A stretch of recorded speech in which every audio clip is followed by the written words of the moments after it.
Vegetarians కి అసలు protein ఎట్టొస్తుంది? ఈ వీడియో చూడండి, అర్థమవుతుంది. బ్రాహ్మిన్స్, వైశ్యాస్ కొన్ని వేల సంవత్సరాలుగా వెజిటేరియన్స్ గా ఉండరు. మరి వాళ్ళ క్యాండ్ నుంచి వస్తుంది ప్రోటీన్. బ్రాహ్మణులు, వైశ్యులు తెలివిగా, బలంగా, ఆయుష్తో బతికారు కదా అన్ని సంవత్సరాలు.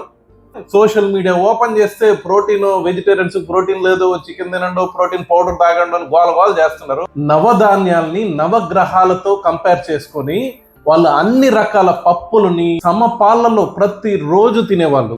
అలసందులు, ఉలువలు, మినప్పప్పు, నువ్వులు ఒక్కొక్క గ్రహానితో కంపేర్ చేసుకొని తినేవాళ్ళు. అంతేకాదు ఆవును పూజించే వాళ్ళు పాలు, పెరుగు, నెయ్యి ప్రతిదీ సమపాలలో తినేవాళ్ళు. వాళ్ళకి ఖచ్చితంగా protein, fibre, good quality fat, మంచి న్యూట్రిషియస్ ఫుడ్ తినేవాళ్ళు. వాళ్ళు తింటున్నది ఆహారం కాదు, జీవన విధానం, ఆరోగ్య ఆరాధన, శాస్త్రం, ఒక తపస్సు అని చెప్పచ్చు వాళ్ళ ఆహారాన్ని. మనకిప్పుడు ఉండే వెజిటేరియన్స్ ఏం తింటున్నారు? ఒక గిన్నెడు అన్నంలో గెరిటెడ్ సాంబార్ వేసుకొని ప్రోటీన్ వచ్చేసింది అనుకుంటున్నారు. ఏమి రాదు. ఇలా తింటేనే వెజిటేరియన్ అంటారు.